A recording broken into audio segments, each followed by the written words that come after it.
Well, hello there guys. Recently I've been enjoying myself with some Elder Scrolls Online. I know it is a controversial issue for many Elder Scrolls fans because, well, we all thought we'd be getting Skyrim Online, then it was an MMO, and then there was a lot of confusion. People think it delayed the Elder Scrolls 6 so they could milk that game a bit, but anyway, I played it because I just wanted to play something Elder Scrolls, and I reached Orsinium recently, and it got me thinking about a video I made recently discussing the possible locations for the Elder Scrolls 6 and how that could relate to Orsinium. And then I was thinking a lot more about this and I thought, what would a game set in this location realistically look like, considering the current timeline, considering the massive amount of events surrounding Orsinium, the changing of locations, and just, well, which Orsinium would it be? Because, as I said, Orsinium has been invaded and relocated several times. So today I wanted to make a video just explaining this. I want to give you a very brief introduction of what the history of Orsinium is. I'm not going to get too into the details of every orc's name or that sort of thing. I'm just going to give you very brief history so you have this kind of knowledge of what it actually is, what happened there, and how the orc clans function there, why it was invaded, the religious issues that are very prevalent in orc society, why it was relocated so many times, or, well, rebuilt so many times I should say, and what its current situation is, and how it could work in the Elder Scrolls 6. So, in regard to Elder Scrolls lore, Orsinium actually has a pretty ridiculously long history, but this is a brief, summarized version of it. To be honest, I was quite surprised at how long it was. The first Orsinium was founded in the Hrothgardian Mountains by a collection of orcs and goblins, led by the orc chieftain Torug Gro Igron. Beastmen also later joined after being released by the High Elves of the Somerset Isles. The settlement grew, attracting more orcs, goblins and such, and raids were conducted on the nearby local Breton population, ultimately leading to the destruction of the first Orsinium as essentially the Bretons just got sick of the orcs invading them.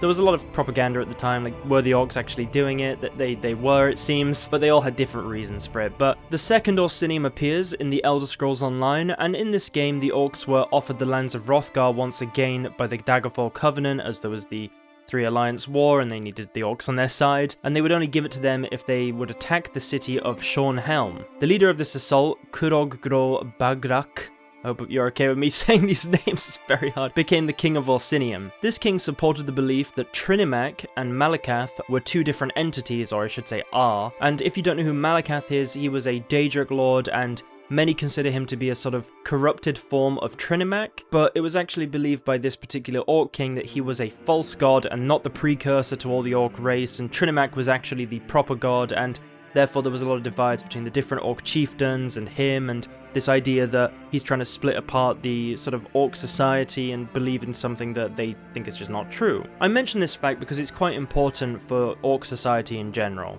There were many political issues at the time that you can see if you play the Elder Scrolls Online. The title of king changed hands, and Orsinium's future proved to be unfruitful, as the city ultimately fell once again for reasons we're not entirely sure about, but I'm sure it was some kind of invasion, and this led to the orcs eventually petitioning the Emperor Tiber Septim once again for the territory back. This leads into the third Orsinium, which appears in the Elder Scrolls 2 Daggerfall, and this was the most successful Orsinium out of the three so far, becoming a recognized province outside of High Rock, but the religious issues with the worship of Trinimac and Malakath continued. Eventually, this Orsinium was also sacked sometime in the 4th era by a combined force of Redguard and Bretons. The Imperial Legions intervened, with many orcs eventually finding refuge in Skyrim, which is, well, that's why you can find many orc camps and stuff in Skyrim when you play Skyrim. This brings us to the final or fourth Orsinium that was at last relocated from the Hrothgar Mountains, as there was a lot of issues there in the past, to the Dragontail Mountains between Hammerfell and Skyrim, and this is where it supposedly remains in the current Elder Scrolls canon.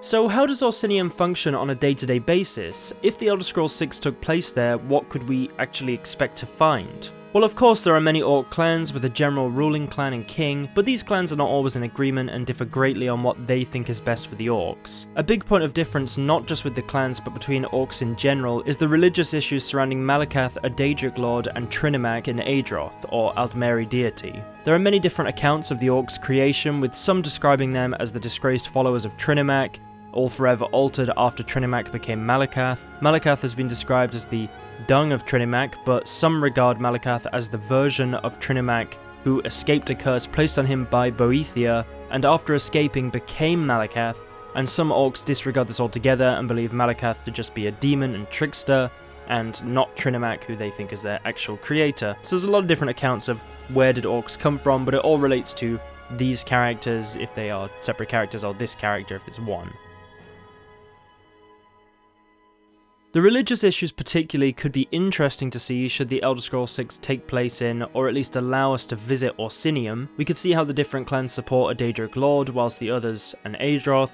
We could see the political intrigue from that. We could see an Orsinium overlooking both Hammerfell and Skyrim. We could see a city entirely run by orcs in the mountains, something not seen in the previous 3 more modern entries of the mainline franchise, so Morrowind, Skyrim and Oblivion.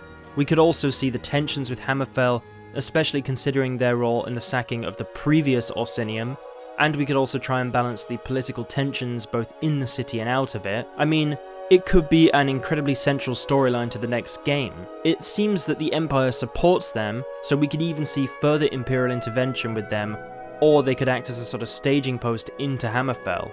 As after the events of Skyrim, it's possible Skyrim could come under complete Empire control. The implications are immense, and I am quite excited to see what might come from a possible Orsinium in the Elder Scrolls 6.